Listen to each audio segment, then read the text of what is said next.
శ్రీమాత్రే నమః శ్రీ గురుభ్యో నమః. తదుపరి మకర రాశి.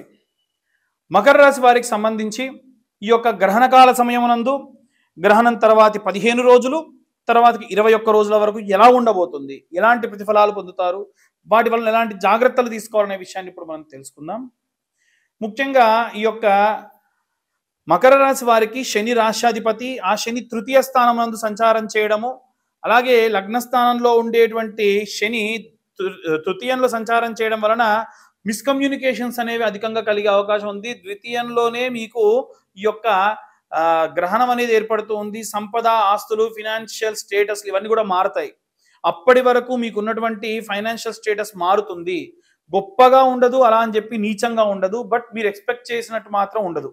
కాబట్టి ఏది కూడా ఎక్స్పెక్ట్ చేసి మీరు ఏదైనా పనులు కానీ ఫినాన్షియల్ స్టేటస్ పరంగా తీసుకునే నిర్ణయాలు కానీ ఆలోచించి తీసుకోండి. ఏవైనా సరే ఆస్తులు, ఏదైనా సంపద మీకు ఏదైతే వస్తుందనుకుంటారో సగమే రావచ్చు. ఆ పరంగా కూడా కొంచెం నిరాశ నిస్పృహలు అధికంగా ఉండేటువంటి అవకాశం కనిపిస్తుంది. అలాగే ఈ యొక్క మకర రాశి వారికి నవమ స్థానం నందు కుజగ్రహ సంచారం. నవమ స్థానంలో ఎప్పుడైతే కుజుడు సంచారం చేస్తూ ఉన్నాడో ఆ ప్రకారంగా చూసుకున్నట్టయితే ఈ యొక్క మీ ఎడ్యుకేషన్ విషయంలో, హైయర్ ఎడ్యుకేషన్ విషయంలో, పిల్లలకు సంబంధించి హైయర్ ఎడ్యుకేషన్ విషయంలో కానీ, భూ సంబంధిత వ్యవహారాల్లో కానీ ఏదైనా సరే ఆరోగ్య సమస్యలు కూడా వచ్చేటువంటి అవకాశం ఉంది. ఎందుకంటే కుజుడు వక్రంలో ఉన్నాడు. కిడ్నీ, కాలేయము, వెన్నుపూస వీటికి సంబంధించి ఇబ్బందులు అధికంగా వచ్చే అవకాశం కనిపిస్తుంది. ఇవన్నీ కూడా గోచర రీత్యా మేము చెబుతూ ఉన్నాము. అలాగే ఈ యొక్క రాశి వారికి సంబంధించి అష్టమంలో బుధాదిత్య యోగము, కేతు గ్రహ సంచారం ఉంది. వారసత్వంగా వచ్చేటువంటి ప్రాపర్టీస్ కానీ, ఆస్తుల విషయాల్లో మీరు తీసుకునే నిర్ణయాన్ని బట్టి మీరు ఎక్కువగా అంటే ఉమ్మడిగానే ఉంచితే ఎక్కువ వాల్యూ పెరగడము, దానివల్ల మీరు లాభం పొందే అవకాశం ఉంది. బిజినెస్ చేసే వాళ్ళకు కూడా మంచి బిజినెస్ లాభదాయకంగా ఉండే అవకాశం కనిపిస్తుంది. వారసత్వంగా వచ్చేటువంటి బిజినెస్లు మీకు బాగా కలిసి వస్తాయి. అలాగే కేతు యొక్క అష్టమంలో ఉండడం వలన అకౌంట్స్ కానీ, ఏవైనా సరే అకౌంట్ రిలేటెడ్ డిపార్ట్మెంట్స్ కానీ మీకు చాలా అనుకూలంగా ఉండేటువంటి అవకాశం కనిపిస్తుంది. లోన్స్కి వెళ్ళడము ఇవన్నీ కూడా అనుకూలంగా ఉన్నాయి. సప్తమంలో శుక్రుడు, ఎప్పుడు కూడా సప్తమంలో శుక్రుడు లాభిస్తాడు, కానీ ఈ యొక్క సప్తమంలో శుక్రుడు ఉన్నటువంటి ప్రదేశాన్ని బట్టి, ఉన్నటువంటి ఇంటిని బట్టి వాటి యొక్క నిర్ణయం అనేది మారుతూ ఉంటుంది. కాబట్టి శుక్రుడు సప్తమంలో ఉండడం వలన కొంత మేరకు మీకు ప్రశాంతత మీ యొక్క బెటర్ హాఫ్ నుంచి ఉంటుంది, కొంత మేరకు ఇబ్బంది కూడా కలుగుతూ ఉంది. ఇవన్నీ కూడా గోచార రీత్యా మనం ఆధారపడి ఉంటుంది. షష్టమంలో గురుగ్రహ సంచారం వలన మీరు నిత్యము తీసుకుని చేసేటువంటి పనుల వల్ల మీ వరకు మీరు టైంకి లేవడం, టైంకి తినడం, టైంకి పనులు చేసుకోవడం, దానివల్ల బ్యాక్ ఎండ్లో మీ ఇంట్లో ఉన్న వాళ్ళు ఏమైనా ఇబ్బందులు పడేటువంటి అవకాశం కనిపిస్తుంది. ఆ పరంగా జాగ్రత్త తీసుకోండి. వీరు చేయవలసినటువంటి దానం విషయానికి వస్తే నువ్వులు దానం ఇవ్వాలి. కిలోంబావు నువ్వులు అయితే తెల్లవి లేదా నల్లవి. తెల్లవి ఇస్తే ఏంటంటే బ్రాహ్మణులు ఏదైనా వారి ఇళ్లలో పొడిగా చేసుకొని భోజనానికి వాడుకుంటారు కాబట్టి తెల్ల నువ్వులు. ఈ తెల్ల నువ్వులు దానం ఇచ్చేటప్పుడు కొంచెం ఎక్కువగా దక్షిణ అడుగుతారు కాబట్టి ఆ ప్రకారంగా చెయ్యండి. లేదమ్మా మేము నువ్వులు దానం తీసుకోము అని ఎవరన్నా అంటే గనక తెల్ల బియ్యము, అలాగే మినుములు విడివిడిగా కిలోంబావు తెల్ల వస్త్రంలో ఉంచి బ్రాహ్మణులకు దానం ఇవ్వండి. వీటితో పాటుగా మీరు శనిదానం చేయకుండా ఉన్నటువంటి దోషం ఉండకూడదు కాబట్టి తెల్ల నువ్వులతో ఏదైనా పదార్థాన్ని వండి భోజనాదులు పెట్టండి. ఎవరైనా సరే అన్నార్థులకి మీరు భోజనాలు కల్పించండి. అలాగే రాత్రిపూట చలికి వణుకుతున్న వాళ్ళకు ఒక 10 దుప్పట్లు దానం చేయండి. అంటే మనకు 1000 రూపాయలు ఖర్చు అవుతుంది, 100 రూపాయలకు ఒక దుప్పటి దొరుకుతుంది కాబట్టి వారికి దుప్పట్లు దానం చేయండి.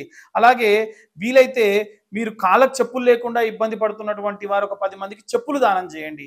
ఇవి కూడా శని దానంతో సమానమే కాబట్టి విశేషంగా శనేశ్వరుడి యొక్క దానం చేసేటప్పుడు ఈ ప్రకారంగా చేస్తే మంచిది. ఈ గ్రహణ కాలంలో మీరు ఎలాంటి మంత్రం చదవాలి, విశేషంగా ఈ యొక్క మకర రాశి వాళ్ళైతే నీలాంజన సభాభాసం రవిపుత్రమిమాగ్రజం ఛాయామార్తాండ సంభూతం తం నమామి శనేశ్వరం అన్ని మంత్రాలు ఇస్తాం. ఏ గ్రహానికి ఆ గ్రహ మంత్రం కింద డిస్క్రిప్షన్లో ఉన్నప్పటికీ మీరు ఖచ్చితంగా ఈ మంత్రాన్ని కూడా 2 జపమాలలు చేయడం మంచిది. అలాగే ఈ జపం చేసేటప్పుడు ఆ తీర్థం ఎలా తీసి పక్కకు పెట్టుకోవాలి, గర్భిణీ స్త్రీలు ఎలాంటి రెమెడీస్, ఎలాంటి జాగ్రత్తలు పడాలి, మీకు జాతకం పూర్తిగా కావాలంటే ఏం చేయాలనే విషయాలన్నీ కూడా ఇప్పుడు మనం తెలుసుకుందాం. ద్వాదశ రాశుల వారికి కూడా గ్రహణ కాలం నందు పాటించవలసినటువంటి రెమెడీస్ ఏంటి, ఎలాంటి జాగ్రత్తలు తీసుకోవాలి, ఎలాంటి మంత్రం చదవాలి అనేటువంటి విషయాన్ని ఇప్పుడు మనం తెలుసుకుందాం.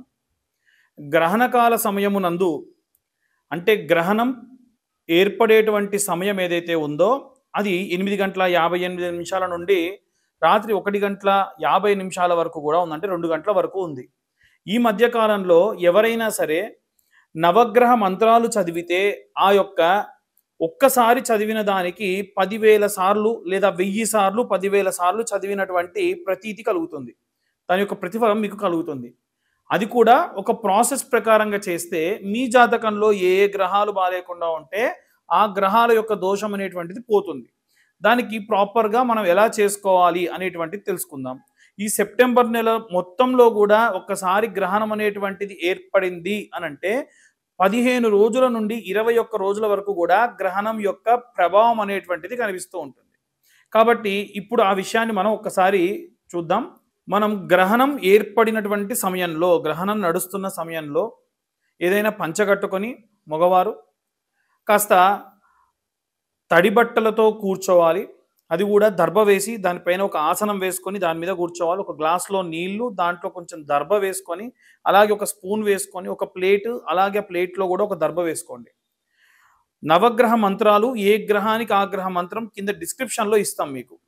ఆ డిస్క్రిప్షన్‌లో ఇచ్చినటువంటి దాన్ని క్లియర్‌గా మీరందరూ కూడా చదవచ్చు. ఉదాహరణకు సూర్యగ్రహానికి సంబంధించి ఉందనుకోండి. సూర్య అరిష్టేతు సుసంప్రాప్తే సూర్య పూజాంచ కారయేత్ సూర్య ధ్యానం ప్రవక్ష్యామి ఆత్మపీడోపశాంతయే. ఇలా ఏ గ్రహానికి ఆ గ్రహం, సూర్యగ్రహము, చంద్రగ్రహము అని మేము ఇస్తాం. దాన్ని ప్రతి గ్రహానికి సంబంధించి 2 సార్లు మీరు మాలలుగా చేయండి. అంటే జపమాల తీసుకొని 2 సార్లు మీరు జపం చేయండి. అలాగే ఈ యొక్క గ్రహణకాల సమయమునందు ఆ గ్లాస్‌లో ఉన్న నీళ్ళు ఏవైతే ఉంటాయో ఆ నీళ్ళని ఉదాహరణకు ఒక గ్రహాంది అయిపోయింది. ఒక జపమాల అయిపోయింది. మధ్యలో ఎవరైనా పిలిచారు, ఇబ్బంది అయింది అనుకోండి. ఆ నీళ్ళు అలా తీసుకొని తత్సత్ బ్రహ్మార్పణమస్తు అని పక్కనున్నటువంటి ఆ ప్లేట్‌లో వేయాలి. అలా వదిలిపెట్టినటువంటి నీటినే జపతీర్థంగా మీరు తీసుకోవాలి. మీరు తీసుకోవచ్చు, మీ కుటుంబ సభ్యులకు కూడా ఇవ్వచ్చు. ఈ యొక్క జపం మీరు ప్రారంభించే ముందు మీ గోత్రం, మీ ఇంటి పేరు, మీ పేరు అక్కడ మీరు ప్రస్తావన చేయాలి. అంటే ఉదాహరణకు నా గోత్రం కాశవస గోత్రోద్భవస్య, నా పేరు దేవులపల్లి బాలచంద్ర శర్మ నామధేయస్య, లేదు మీ అమ్మగారి పేరు, నాన్నగారి పేరు, మీ భార్య పేరు, అందరి పేర్లు కూడా చదవండి. చదివిన తర్వాతకి సకల గ్రహ దోష నివారణ సిద్ధ్యర్థం గ్రహణకాల సమయే జపాక్యం కరిష్యే. లేదు ఇలా చెప్పలేదు అనుకుంటే గ్రహణకాల సమయమునందు నా యొక్క గ్రహదోషములు పోవుటకు జపం ఆచరిస్తున్నా అని చెప్పి చేతిలో కొన్ని నీళ్లు పోసుకొని ప్లేట్లోకి వదిలిపెట్టండి. అంతే. దాని తర్వాతకి ఈ జపాన్ని ప్రారంభించండి. జపం ఖచ్చితంగా గుర్తుంచుకోండి. జపతీర్థం మీకు ఎలా రావాలనంటే ఆ గ్లాస్‌లో ఉన్నటువంటి స్పూన్‌ని తీసుకొని తత్సత్ బ్రహ్మార్పణమస్తు అని పక్కనున్న ప్లేట్‌లో వేయాలి. అలా వేసిందే జపతీర్థము. కాబట్టి ఇలా మీరందరూ కూడా ఈ యొక్క గ్రహణ కాల సమయమునందు జపాన్ని ఆచరించండి.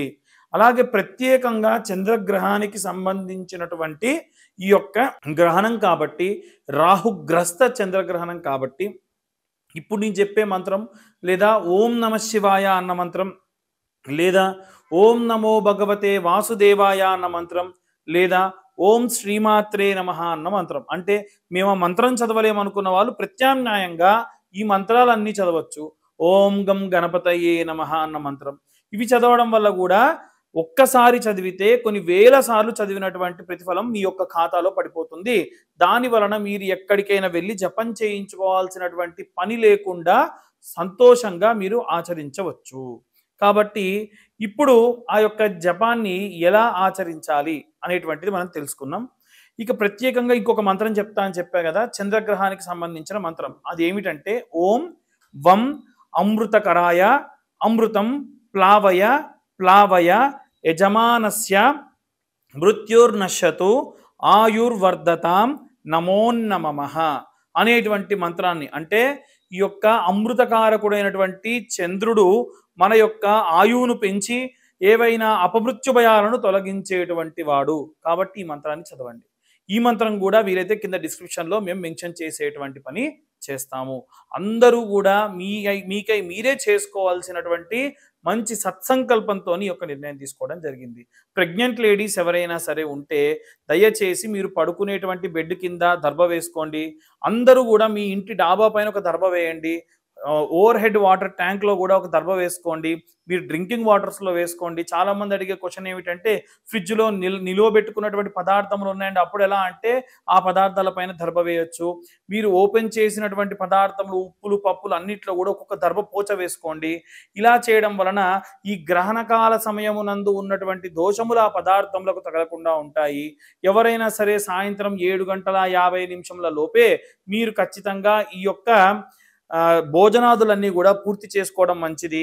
గర్భిణీ స్త్రీలు, ముసలివారు, చిన్న పిల్లలు ఆకలితో ఉంటారు కాబట్టి వారికి కావాలంటే కాచినటువంటి పాలలో, అలాగే నీళ్ళలో, అలాగే కొన్ని డ్రై ఫ్రూట్స్, బిస్కెట్లు ఇలాంటి వాటిల్లో దర్భ వేసి పెట్టుకోండి. అత్యవసర పరిస్థితుల్లోనే ఇవ్వండి. గర్భిణీ స్త్రీలు గోకకూడదు, ఇచ్చింగ్ చేయకూడదు అలాంటివి ఏమీ లేవండి. ఎందుకంటే గర్భిణీ స్త్రీలు ఎవరైతే ఉంటారో వారికి ఆల్రెడీ పుండేదైనా ఉంటే దాని మీద ఇచ్చింగ్ చేయొద్దు తప్ప నార్మల్గా ఇలాంటివి ఎటువంటివి కూడా లేవు. అలాగే మీరు ఎడం వైపే తిరిగి పడుకోవాలి. వాష్రూమ్కి వస్తే కూడా వెళ్ళకూడదు, ఇలాంటివి కూడా లేవు. మీరు చీకటి రూమ్లో ఉండే ప్రయత్నం చేయండి. ఫోన్ ఆన్ చేసుకోకుండా, రీల్స్ చూడకుండా ఉండండి. ఎందుకంటే దానివల్ల రేడియేషన్ అనేటువంటిది ఎఫెక్ట్ అనేది ఉంటుంది. మీ యొక్క గర్భిణీ స్త్రీలు ఎవరైతే ఉంటారో వారి రూమ్లో ఒక ఆవు నెయ్యితోని దీపం పెట్టుకోండి. ఆ దీపానికి ఒక గాజు పాత్రతో నింపి పెట్టుకోండి. దాని వలన దీపం నుంచి వచ్చినటువంటి వాయువు మీకు మంచి రక్షణ కలిగిస్తుంది. ఇలా చేయడం వల్ల సంతోషంగా అందరూ కూడా మీ యొక్క జాతక సంభావిత దోషములు పోగొట్టుకోవచ్చు. మేము ఇవన్నీ కూడా గోచార రీత్యా చెప్పేటువంటి విషయములు మాత్రమే. పూర్తిగా మీ జాతకం విశ్లేషణగా కావాలి అంటే మీ పేరు, date of birth, time, place కింద ఉన్న నెంబర్కి వాట్సాప్ చేయండి. కాల్ కంటే కూడా మీరు వాట్సాప్ చేయండి. దాని వలన ప్రత్యేకంగా మీరు ఏవైనా సరే విషయాలన్నీ కూడా తెలుసుకోవచ్చు. మీ జాతకం 60 నుండి 70 పేజీల్లో మీ దాకా అందిస్తాము.